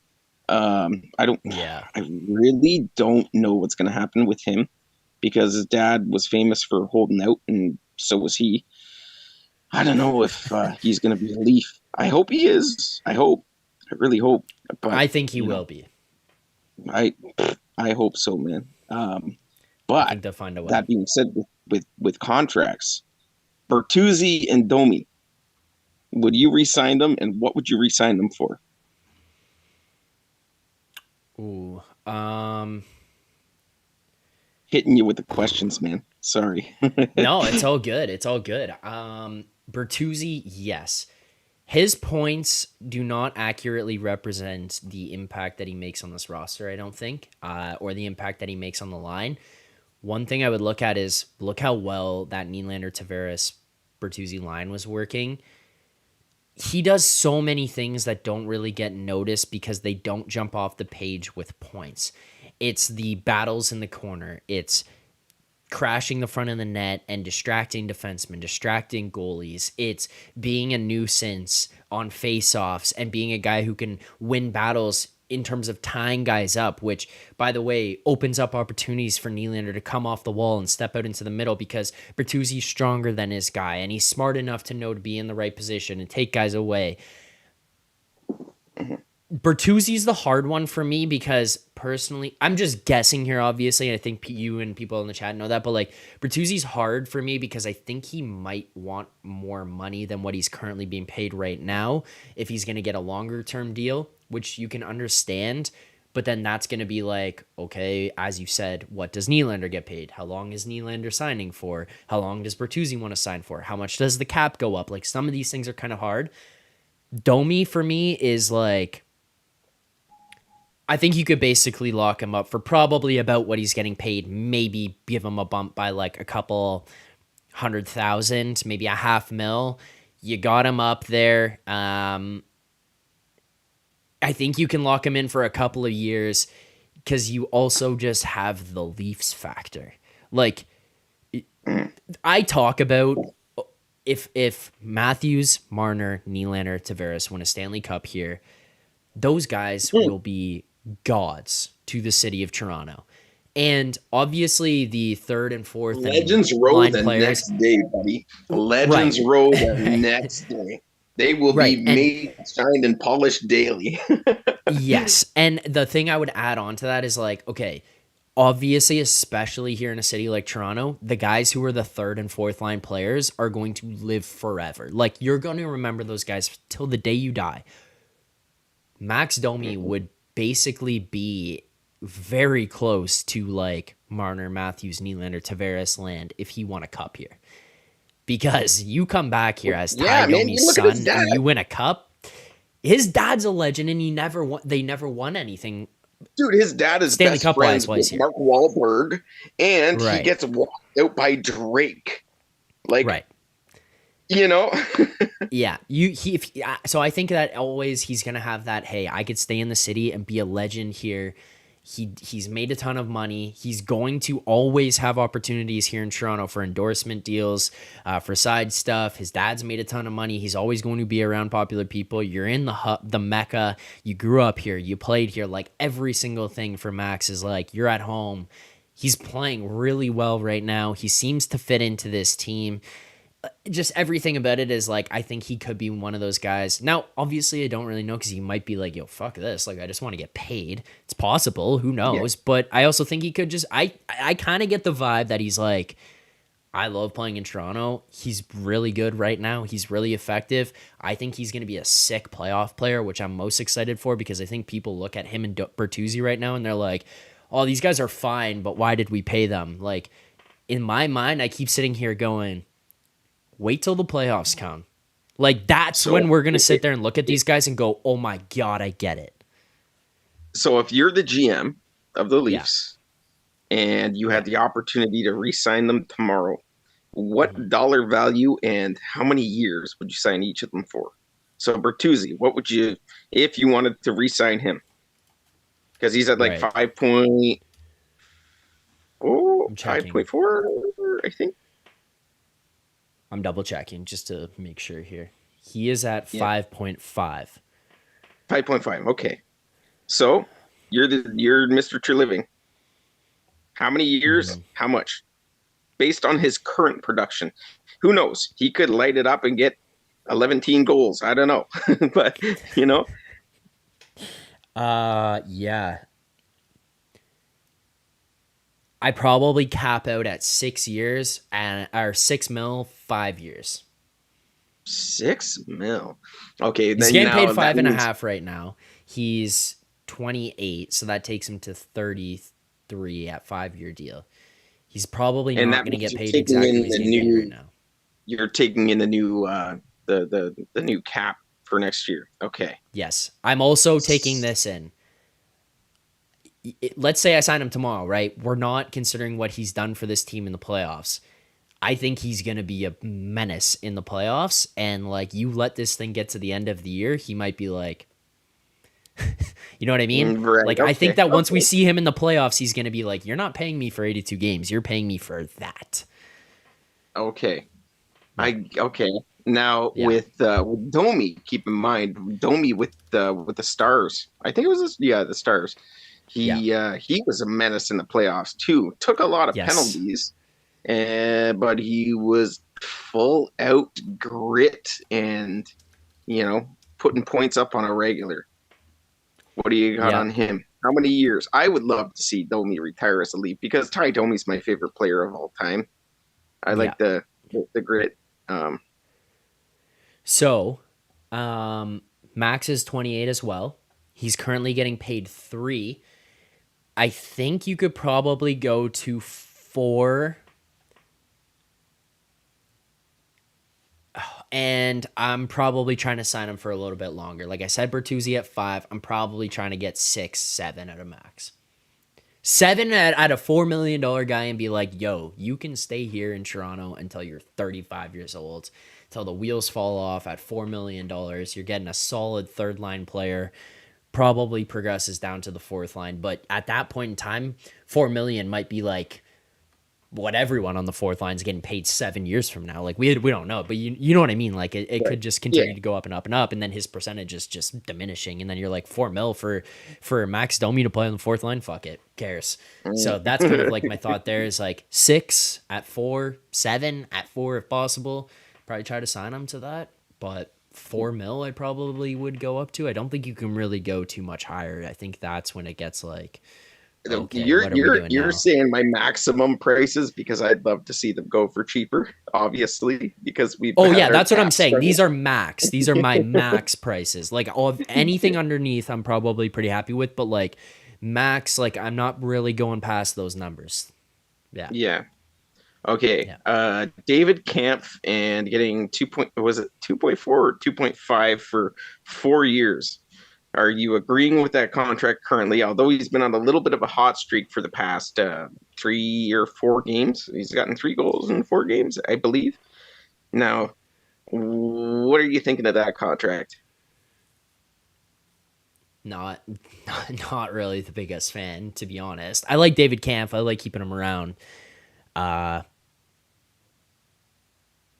don't know. It's a little rich for me. It's a little bit much for a guy that you knew. Like when I'm talking about Domi here and saying like 4 mil at a guy, you're basically hoping that this guy's probably gonna be at least be your third line center or winger for the next like 5 years of that deal that you're gonna do. David Kampf, you were basically like, hey man, like we know you're the fourth line center, and you just paid him anyways. It was kind of like, okay, like I don't really think that that's common. Now that one, I will say, I do not put that on Tree Living at all. I think that one was done before he was here. I think that was upper management, not Tree Living. I think that was and I scammy. think he got here and they were like, we've got this deal done. Like, you just have to put your name on the paper. Yeah. Well, I like yeah, keeping him. I I'll would've- say that. I just don't like the number. That's it. I would have been, you know, even a little bit sad about 2 million, but like 2.4, 2.5, I don't know. But then again, he's got some great face-off percentages, and he's very responsible in the defensive zones. So, Yeah. but yeah, No, I agree. I'm looking at the save percentage here for Samsonov. Samsonov. He's got a 3.29 goals against average, 0.884. Yeah. Uh, I'm not signing him. I'll be honest. I'm not. Now, if you do, or if you even attempt to, it's not going to be at the 3.5. So he's probably going to walk, and people will give him. Other organizations would probably give him the same amount, if not a little bit more than what we're giving him. So he's probably gone at the end of the season if he doesn't pick up his shit. I like him. The interviews, he's a Russian bear. He's funny as shit. Go fishing, get your mind cleared, whatever. But I don't know, man. What do we do if we only have Joseph Woll, right? The brick wall. Yeah. And we got Martin Jones and Samsonov, and we've got Hill the Beast in the minors. But what do we do after this season if Samsonov isn't getting signed? Like what? Well, I think there's a mean? few things. This is why I'm not really panicked about this. Like, I feel like I'd be okay with letting him go because, one, like you mentioned, Hildeby, you know that this guy's coming up. He's playing really, really well down there. It feels like for the first time we're kind of starting to get some goalies running through this prospect pool that I could actually jump up and join this team. So that's a bonus. That's a nice feeling. It's a nice thing to see. Then kind of on top of that, I would just say, like, look, you got a guy like Martin Jones here right now. It's not really something you want to rely on, but the plan and the hope is that Joseph Woll takes over as the number one. And if he does, you're kind of hoping he can go on to the Shesterkin, Sorokin, I don't know, name your number one, Jake Ottinger plan, where they're going to play 55 plus games a season, which means that the backup goalie doesn't really have to take on too much. And you're seeing some of these goalies now playing into their late 30s. I'm not saying it's like it is Martin Jones, but just as an example, like let's say he has a decent season this year throughout the rest of the way. He could be a guy that you just look to and you're like, you know what? We'll sign you back here for $1 million. You play one season. We'll put you on a 1-year deal and you be the backup. And maybe if it's not him, it's someone else. And you just go and find a veteran goalie in free agency. You sign them to $1 million, $1.5 million. They back up for a season and then you move on until you can get some of these younger guys, Hildeby and whoever else is in this system, start to move up. And then you just kind of work through like that. The other thing would be like, you never really know who might pop up in a trade, right? So for me, I'm looking at Joseph Woll. I'm looking at his development. Ben Eng bringing up there, Petrozelli, Dryden McKay. Those are guys developing. Petrozelli played for Quinnipiac. They went to the Frozen Four. You look at Dryden McKay. He was the Hobie Baker, I'm pretty sure, in the NCAA. Like, these are some decent young goaltenders coming through. Hildeby, obviously, there as well. Like, you got some guys. I'm not really panicked on the goalies. And the only other thing I'd say is goalies are kind of funny in terms of you never really know who's going to be good year to year outside of like your superstar goalies. But other than that, it's like kind of a toss up. So I don't mind just rotating through and figuring out on a yearly basis, like, all right, now what? Until you get a guy who's like stud, then to me, I just don't really worry about it too much. That's just play musical chairs until you get the seat. But there was somebody that asked, or not asked, but said it doesn't work like that, Dylan. You could just ask again after another 20 games, right? They are signed for the year, and the year will be the standard. I'm not sure because I haven't been looking at the stream comments. So that was about when you asked about Domi and Bertuzzi. How they've played so far. Well, no, it's all theoretical. It's all like, hey, I get to go on. Yeah, no, exactly. Like I get to be on a call with one of my favorite YouTubers here, this YouTube hero over here, eh? And I'm just drilling him with questions. But yeah, man. So hey, I got a question for you. I was looking at your Twitter. Look at it again, and I just like to know because I'm not sure what Edgework HQ or the Hammer HQ is. Can you give me a little bit of info on that? Yes, I can. So the Hammer is the company that I work for, the Hammer Betting Network, it's called. The company that I work for is a sports betting content network. So we cover all sports. I do NHL, NFL, college football, college basketball, MLB, NBA. We cover it all. And the guys who are on there, the analysts, are all professional bettors. I am a producer. And I am a host of the Daily NHL Show. So Monday through Friday, 10:30 in the morning, you can find us live on YouTube on Edgework. It's called here on YouTube. I host that show, but the guys who are on with me are professional bettors. And every day, at least on the NHL Show, they give out picks for the games for that night. Across all the other stuff, it's like looking at NFL lines, looking at NFL games, matchups, that kind of stuff. But that's my day-to-day. That's what I'm doing outside. That's your 9 to 5, right? Yeah. So that's why when I said like there's a couple streams that I couldn't make it to because I said I was working, it's because we do some NFL watch-alongs, and I was producing some of those NFL watch-alongs during like a Thursday night game, and I'm like, I can't get over to do the Leafs game tonight, so that was kind of why some of the hold up on some of those. But yeah, that's what that is. Thanks for asking. Yeah. Yeah, well, I totally help you fill in, except for the fact that I can't go on camera because I'm fat as shit. But I mean, I can't. I haven't looked. I didn't see you come in, but I mean, who cares? You saw my forehead. It's not about what you look forehead. like. Don't lie. You saw my forehead. I did it. I was trying to move your name around on screen there to make sure that it fit in the box, but. Nobody cares. It's all about my name or my face. My name or my face fit in the box. But here, you chirping right now. But your hey, name man, listen, on screen. you've got a fantastic thing going here, and I hope you keep up the consistency. The one thing I'm going to lecture you for is I would like some more content instead of live streams. I know you got your things going on in life, but you got throw some more videos up. We all look forward to it. Look at the amount of people that have followed you over from other channels. Look at the amount of popularity that you have already. You're looking to get that 1K. Well, I mean, No, that's 100% fair. I appreciate the feedback. I'll ask you this then. I'll turn this around to you because I want to continue to make sure that the content that I'm putting out is good content. What is it? What is it that you guys want to see more videos of? Because I don't want to just put out videos for the sake of putting out videos. I want to put out videos that are of value to the people who are going to be watching them. So what is it that you guys are looking for? Do you really want to hear it? Yeah, talk to me. What do you got? Do the absolute opposite of Leafs Digest. Okay, well, yeah. There's just dude.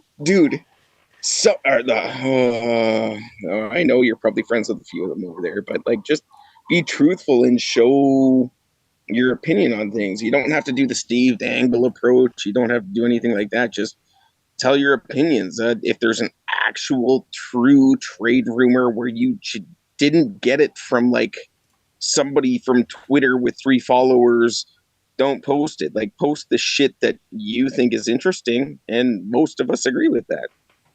Just don't do the Leafs Digest approach. Like, just you are the reason they have. Okay, I'll stop because they're probably but It's okay. No, you're good. You can say whatever you like. hey, the dude, the caterpillar boy. Holy fucking shit, he is garbage. Like, absolutely garbage, man. And then you got the other dude that's co-hosting with him. I mean, I sound like Chris Griffin, so I'm allowed to talk shit about other people's voices because I've got that Chris Griffin effect. But he sounds like Kermit the Frog. Like, just yeah. Do your thing, man. Do your thing. Just you know what you like to hear as a Leafs fan. So do your thing. Do your thing.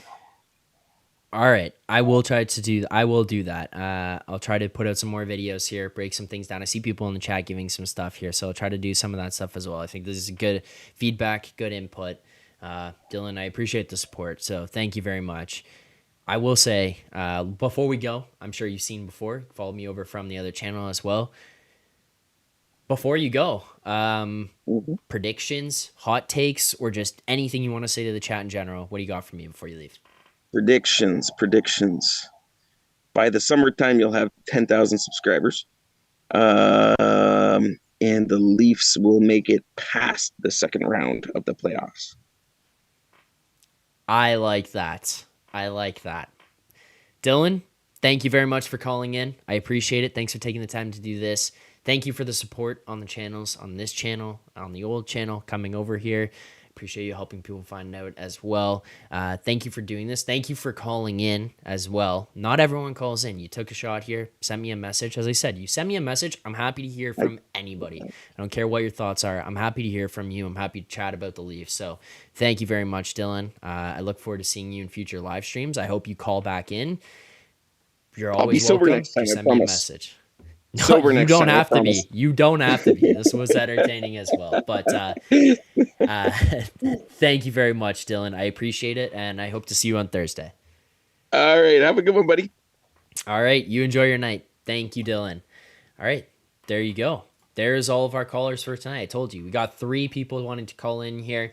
We got 3 different people. We had Joe call back in. He's been here on this channel before. You obviously know him from the old channel. We had Alex call in. He's not called into this channel yet. He did call into the other channel previously. And then we get Dylan in here, first time caller ever. It was a good call, very entertaining call as well. So thank you so much to everyone who called in here tonight. Thank you to everyone who tuned into the stream. You guys know I do have 2 things to get to before we get out of here. So first and foremost, let's hit our play of the game. If the animation plays.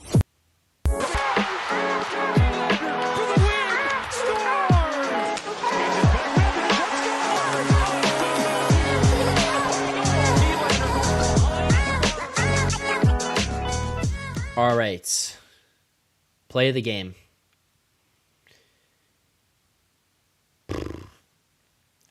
I don't know actually what I want to give the play of the game here tonight.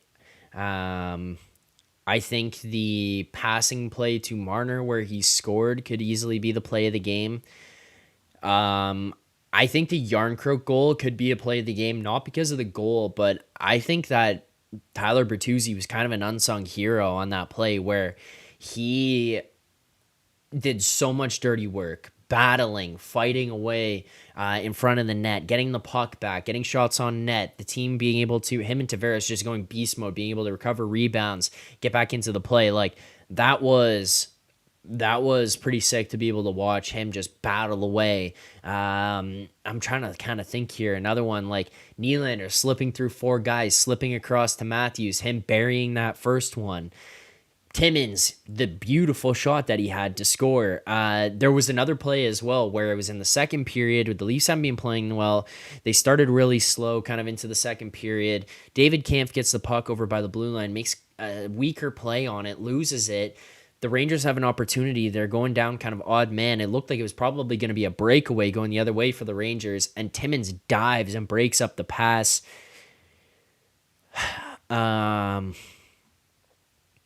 Riley finally shooting the goddamn puck on the power play that gets tipped in by Marner. Like, thank God. Bertuzzi drop pass while he was flying through midair to Matthews that ultimately doesn't score, but it regroups. They come back in and Matthews scores again. Fuck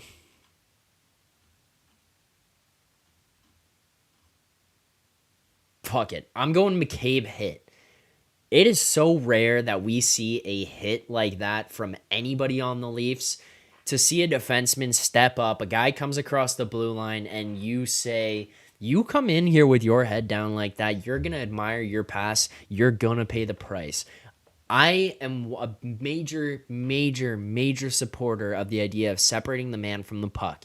You don't need to separate the head from the body. You're not trying to kill the guy, but you can make guys pay. You can step up and hit guys. You can rub them out into the boards. You can play a physical brand of hockey so that it says, hey, you're not going to come into our zone and not have to pay the price. And Jake McCabe showed that. He steps up and absolutely obliterates Lindgren. He gets guys going. He gets jumped. It's kind of just a... Don't get me started on the whole response. Like, nobody does anything, and then they both get penalties. Like, whatever. Zibanejad, it was fair that he gets the extra. He obviously jumps in there. 2 minutes, that's fine. Let him be. The whole situation is just dumb to me, but whatever. The play of the game is the Jake McCabe hit. There's a lot of other ones that I mentioned there that are honorable mentions. I think they're deserving. There's a couple others that definitely could have been the play of the game. That, to me, is like, thank you for doing that. Thank you for somebody stepping up and just laying a massive hit. Like I was talking about, that guy, Lindgren, was parallel to the ice, like 4 feet in the air. Like he was like this. The ice is here. Like he was horizontal, 4 feet up in the air. That was a great hit. That's my play of the game. Finally, let's get to our grades of the game. You want answers? I think I'm entitled. You want answers? I want the truth! You can't handle the truth! All right, grades of the game. I'm going to keep it real straightforward. I'm going with an A. Martin Jones plays well here tonight. He's the third goaltender. He's going in front of a team or behind a team who's on a back-to-back. Just trying to pull up some final stats here for him tonight. But 28 saves on 31 shots on goal. Sandberg talked about it on the stream the other night. All we want out of these goaltenders, 900. Can you be 900 save percentage and above, especially as a backup? Like, backup being 900, perfect. Like, chef's kiss. Third goalie being being in the net and going 900, even better. So Martin Jones, I look at the first goal. That was TJ Brody's fault. He gets in his way. It hits him, goes in the net. I don't really think there's too much Jones can do there. Maybe a little bit scrambly, but not too much he could do. I look at the second goal. The second goal is Zibanejad at the corner on the power play. Every single guy on the ice is looking up at the ice. I think it was Panarin at the top. He's looking, fake shot, cross, Zibanejad, backdoor, empty netter. I don't really think there's too much Jones can do there. So there's 2 goals I don't really blame him for. Third goal he could probably have, but also great shot by Blake Wheeler. Just beats him over the glove. Short side high. Great shot. Probably could have had that one back. But look, 903 save percentage. Great for him there. Matthews, 2 goals, takes the lead in goal scoring on these tonight. Besser does score there, so I think Besser might have tied him now, but nonetheless, at least tied at the top. Matthews is. Marner gets 2. I still don't think he played that great, but I think he's kind of working towards it, so hopefully things can start to get rolling for him. Calle Yarncroke just continues to be a guy that you look at and go, you're a third-line player, you're going to score 20-plus goals again, 7th of the season here tonight. David Camp, 4th goal. Like, this guy's going to put up a career high. I don't know. Is he going to put up like 10? I don't know. Pretty good night here for the Leafs, for this Leafs team. I'm trying to find the power play stats, though. That's power play, 1 for 3. Not great, not brutal. Second power play unit looked a little bit better than the first, but 1 for 3, 33%. We'll take it. Pretty good night here for the Leafs. They win this one 7-3 over the New York Rangers. Shout out the Maple Leafs for a big win on a back-to-back after an emotional night on Long Island last night. Dad's trip get them the win before heading home. Win this one 7-4, move to 15-6-5 on the season. So big win there. Thank you to everyone who tuned in here tonight. I do appreciate it. Thanks to everyone who called in, liked the stream, subscribe to the channel. If you haven't already, please subscribe. You see 808. I asked you guys last one. We're at 799 before the stream ended. I said I wanted over 800. It got to over 800. Got a couple during the stream here tonight. If you haven't already, please. You're watching, we're at live. You're watching it after. You haven't subscribed. Hit the subscribe button. Help support the channel. Let's get this thing up. We're trying to get to 1,000. You guys asked for more videos. I'll try to put out some more videos. So thanks for the support here on the channel. Thanks for finding me. Thanks for following me over. This has been game number 26 against the New York Rangers. Post-game breakdown. 3 callers tonight. The Leafs win this one 7-3. Move to 15-6-5 on the season. We'll see you guys Thursday after the game against the Columbus Blue Jackets. And as always, keep moving.